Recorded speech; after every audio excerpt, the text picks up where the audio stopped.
गांव के आखिरी छोर पर एक छोटा सा कच्चा घर था। मिट्टी की दीवारें, फूस की छत और सामने एक पुराना नीम का पेड़।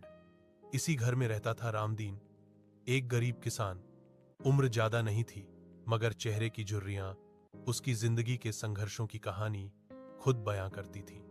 रामदीन के पास न तो बड़ी जमीन थी, न पैसा, बस थी तो मिट्टी से अटूट मोह और खेती से जीने की जिद। हर सुबह सूरज निकलने से पहले रामदीन की आंख खुल जाती।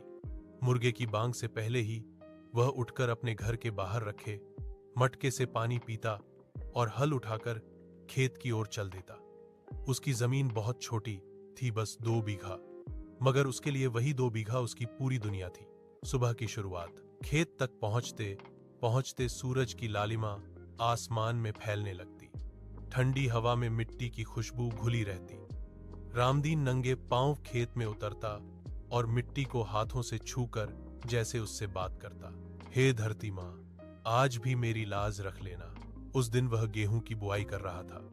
बीज उसने साहूकार से उधार लिया था। साहूकार की शर्तें कठोर थीं, मगर मजबूरी में रामदीन को मानना पड़ा। बैल बूढ़े हो चुके थे, फिर भी रामदीन उन्हें प्यार से सहलाता और हल चलाने लगता। मेहनत का हर पल।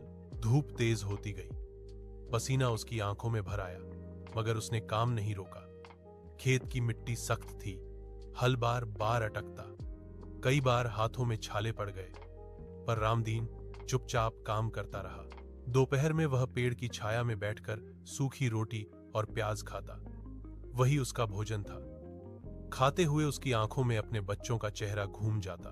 उसकी पत्नी सीता और 2 छोटे बच्चे मोहन और गुड़िया। मोहन स्कूल जाना चाहता था, मगर फीस के पैसे नहीं थे। गुड़िया अक्सर पूछती, बाबा, हमारे घर में